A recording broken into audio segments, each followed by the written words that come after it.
It's really good. I think it's very well organized. Both coordinators have put a lot of work into making sure that all the bits and pieces that are important for the actual exam are there. They run OSCE sessions. They have a lot of preparatory material. We have these videos that we make for the students. I think all the resources are there and made available to the students. So I think it's one of the more successful preparatory resources that exist. And again, that's why I'm part of it. I think it's going well. I think the people are coming really well prepared. I think people are eager to learn and are open to feedback.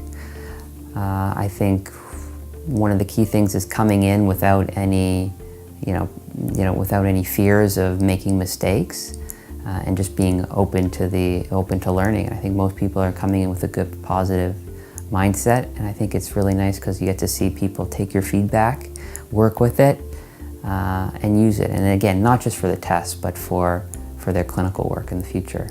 I think this is a really safe space to work out those problems and develop key skills that are going to take people really far in their clinical work in the future.